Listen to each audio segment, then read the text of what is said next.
علیکم ورحمۃ اللہ وبرکاتہ۔ اللہم صلی علی محمد وعلی آل محمد، اما بعد فاعوذ باللہ۔ بات کہا جاتا اس لیے کہ یہ وہ گھرانہ ہے، بڑے پیر دستگیر رحمۃ اللہ تعالی علیہ کا وہ مقدس گھرانہ ہے کہ آپ مولائے کائنات شیر خدا حضرت علی کی اولادوں میں ہیں، جس کا دادا مولا علی، جس کے نانا نبیوں کے امام، جس کے جد امجد بادشاہ حسین، بادشاہ حسن، وہ علی کا بیٹا، جس کی ولایت کی ڈگری پر مولا علی کی مہر لگی ہو، کیونکہ دنیا میں کوئی بھی ولی اس وقت تک ولی ہو ہی نہیں سکتا جب تک ہمارے بادشاہ علی کی مہر اس کی ولایت کی ڈگری پر نہ لگی۔ ولایت وہیں سے شروع ہوئی، وہی پہلے امام ہیں، وہی پہلے ولی ہیں، انہیں سے ولایت کا سلسلہ شروع ہوا۔ علی کا وہ بیٹا بغداد میں آرام فرما ہے، جس کا قدم ساری دنیا کے ولیوں کی گردن پر ہے، تو اس غوث اعظم بڑے پیر دستگیر کا عالم کیا ہوگا؟ وہ غوث پاک اس لیے پاک ہے کیونکہ اس کا تعلق، اس کے اندر حسین پاک کا خون ہے، اس کے اندر حسن مصطفیٰ پاک کا خون ہے، اس کے اندر پاک بی بی زہرا کا خون ہے، وہ غوث جس کے اندر نبیوں کے امام نبی پاک کا خون ہے، وہ گھرانہ اتنا پاک ہے، وہ گھرانہ اتنا پاک ہے جہاں سے غوث پاک کا تعلق ہے، جس گھرانے کے لیے اللہ تبارک تعالیٰ نے کہا کہ میں نے ان کو پاک کر دیا ہے۔ غوث پاک نے ساری ظاہری حیات مبارکہ میں اخلاق کا درس دیا، کیونکہ ایسے نانا کا نواسا تھا جو حسن اخلاق کمپلیٹ کرنے کے لیے دنیا میں آیا۔ دنیا میں ہمارے اور آپ کے مدینے والے تشریف لائے، حسن اخلاق کمپلیٹ ہو گیا، کیونکہ ایک اہم حصہ ہے، جب تک کسی بہتر نہیں اس کا دین مکمل نہیں ہو سکتا، کیونکہ غوث پاک کے نانا فرماتے ہیں کہ تم میں سے اس وقت تک کوئی شخص ہم میں سے نہیں جب تک اس کا اخلاق بہتر نہیں۔ اخلاق اعلیٰ اخلاق کا درس غوث پاک نے دیا، کیونکہ ایسے نبی کا نواسا ہے، بڑے پیر دستگیر ایسے نبی کے نواسے ہیں جو نبی جب مکے کی گلیوں سے گزرتا تھا تو ایک بوڑھی عورت اس کے اوپر کوڑا پھینکتی تھی، ایک بوڑھی عورت تاجدار کائنات پر کوڑا روز پھینکتی تھی، کوڑا نبی پر پھینکتی تھی، یہ تاریخ میں لکھا ہے، اور کوڑا نبی پر گرتا نہیں تھا، یہ قرآن میں لکھا ہے۔ وہ بوڑھی عورت کوڑا پھینکتی تو روز تھی، کیونکہ یہ تاریخ میں لکھا ہے، لیکن قرآن کہتا انکم الرجس، اللہ کہتا میں نے نبی، میں نے تمہارے گھرانے سے نجاست کو دور کر دیا ہے۔ کوڑا میرے اور آپ کے آقا پر گرا کبھی نہیں۔ ایک دن جب کوڑا نہیں پھینکا تو ہمارے اور آپ کے آقا و مولا تاجدار کائنات کو فکر ہوئی اور معلوم کیا کہ وہ بوڑھی عورت کہاں ہے جس نے آج ہم پر کوڑا نہیں پھینکا۔ پتا چلا کہ یا رسول اللہ وہ بیمار ہے، آپ اس کی عیادت میں گئے۔ یہ اخلاق ہے، یہ کر کے دکھایا ہے کہ اخلاق اس کو کہتے ہیں، نبیوں کا امام ہے، اور جانے کے بعد وہ نبیوں کا امام جاتا ہے کہاں؟ اس بوڑھی عورت کے گھر، دیکھا وہ عورت بیمار پڑی ہے، اس کا مشکیزہ ٹنگا ہوا تھا، مشکیزہ نبیوں کے امام نے اٹھایا، خود جا کر پانی لائے، پانی لا کر اس کو پلوایا اور اس کا حال چال دریافت کیا۔ حال پوچھنے کے بعد اس کو دوا منگوا کر دی، اس کے بعد کچھ پیسے نکال کر اس بوڑھی عورت کی تکیہ کے نیچے رکھ دیے اور کہا اے عورت اب میں جا رہا ہوں، اگر اس کے سوا کوئی ضرورت ہو تو شام کو علی کو بھیجوں گا، اس کو بتا دیں۔ یہ ہے اخلاق، یہ اخلاق اس کو کہتے ہیں۔ سلام میں نے گزشتہ جمعے کو بھی کہا کہ سلام میں پہل کرو۔ آج تو حال یہ ہے کہ اگر ایک بار کسی کو یہاں درگاہ شریف کی مسجد سے نکلے سلام آپ کر لیجئے،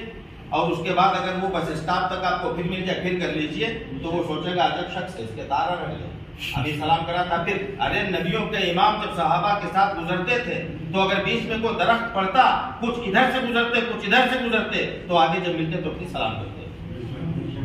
نظر سے اوجھل ہو سلام کریے۔ میں عرض یہ کر رہا تھا کہ جس غوث کا قدم ساری دنیا کے ولیوں کی گردن پر، وہ شیخ عبد القادر جیلانی رحمۃ اللہ تعالیٰ علیہ، جو علی کا بیٹا ہے، علی کا فرزند ہے، فرزند رسول ہے، نواز رسول ہے، اس کا عالم، آخر اس کی ولایت کا اندازہ آپ کیا لگائیں گے؟ ایسے ماں باپ کا بیٹا ہے، ایسے ماں باپ کا بیٹا جن کے والد گرامی کا نام ہے حضرت عبداللہ سومئی رحمۃ اللہ تعالیٰ علیہ، ایران میں مزار شریف ہے آپ کا، جو ہمارے اور آپ کے غوث پاک کے والد گرامی ہیں۔ تاریخ یہ ہے کہ حضرت عبداللہ سومئی رحمۃ اللہ تعالیٰ علیہ ایک بار وضو فرما رہے تھے، ایک نہر کے کنارے بیٹھے وضو کر رہے تھے، اس نہر میں ایک سیب بہتا ہوا آ رہا تھا، آپ کے بھوک کی شدت تھی، آپ کے بھوک محسوس ہوئے، وضو سے فارغ ہوئے اور اس سیب کو آپ نے نکال کر کھا لیا، تناول کر لیا۔ اس کے بعد ذہن میں یہ آیا کہ یہ سیب تو ہمارا تھا نہیں، پتہ نہیں کس کا تھا، ہم نے بغیر اجازت اس کو کھا لیا۔ آخر کار جدھر سے سیب بہتا ہوا آ رہا تھا، حضرت عبداللہ ادھر ہی چل دیے، کچھ دوری پر دیکھا ایک سیب کا باغ ہے جس کی شاخائیں نہر کے پانی کے اوپر جھکی ہوئی ہیں۔ آپ نے پتا کیا کہ یہ کس کا ہے، اس کے مالک سے جا کر ملے، سلام کیا اور کہا کہ ایسا ہے میں آپ کو جانتا نہیں لیکن میں آپ سے معافی مانگنے آیا ہوں۔ کہا کس بات کی معافی؟ کہا دیکھیے میں نے آپ کی بغیر اجازت آپ کے باغ کا ایک سیب بہتا ہوا نہر میں جا رہا تھا، میں کچھ دوری پر وضو کر رہا تھا، بھوک لگی تھی، میں نے وہ سیب کھا لیا، لہذا مجھ کو آپ معاف کر دیجئے۔ تو حضرت وہ جو باغ کا مالک تھا وہ سمجھ گیا کہ یہ شخص جو آیا ہے یہ کوئی عام انسان نہیں ہو سکتا۔ ان کو بھی آزمائش لینی تھی، صاحب نظر تھے، انہوں نے کہا معافی اگر چاہتے ہو تو معافی ایسے نہیں ملے گی۔ کہا کیسے ملے گی؟ کہا ہماری باغ میں 12 سال تک تجھ کو سینچائی کرنی پڑے گی، گوڑائی کرنی پڑے گی، اس کی جڑوں میں پانی دینا پڑے گا، جڑوں میں گھاس اگے گی تو تجھ کو ہٹانا پڑے گا، جڑوں کی مٹی ٹائٹ ہو جائے گی تو تجھ کو جڑوں کی مٹی کھودنی ہوگی، 12 سال جب تو یہ کر لے گا تب معافی ملے گی اس سیب کی۔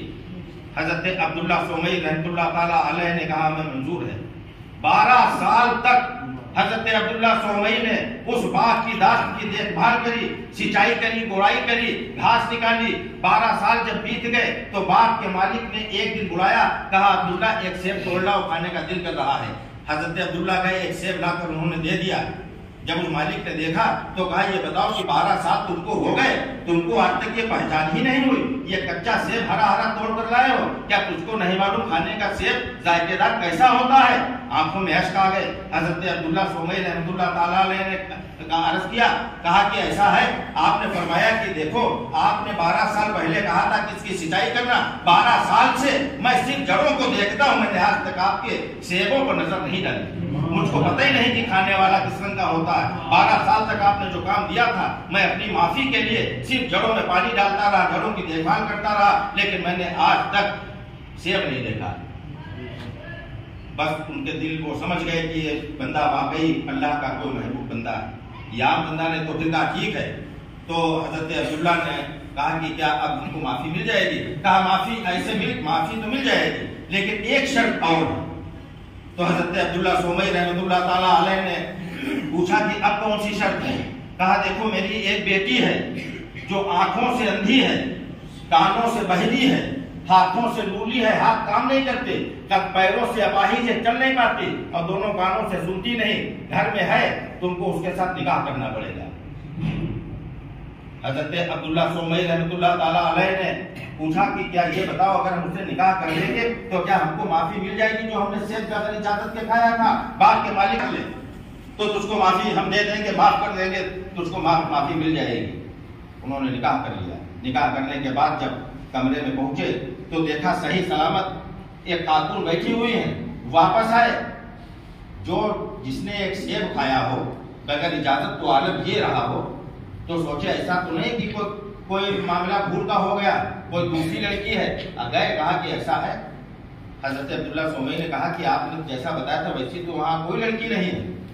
وہ آنکھوں سے بھی صحیح ہے، سنتی بھی صحیح ہے، ہاتھ پیر صحیح ہے، زبان سے بولتی بھی ٹھیک ہے۔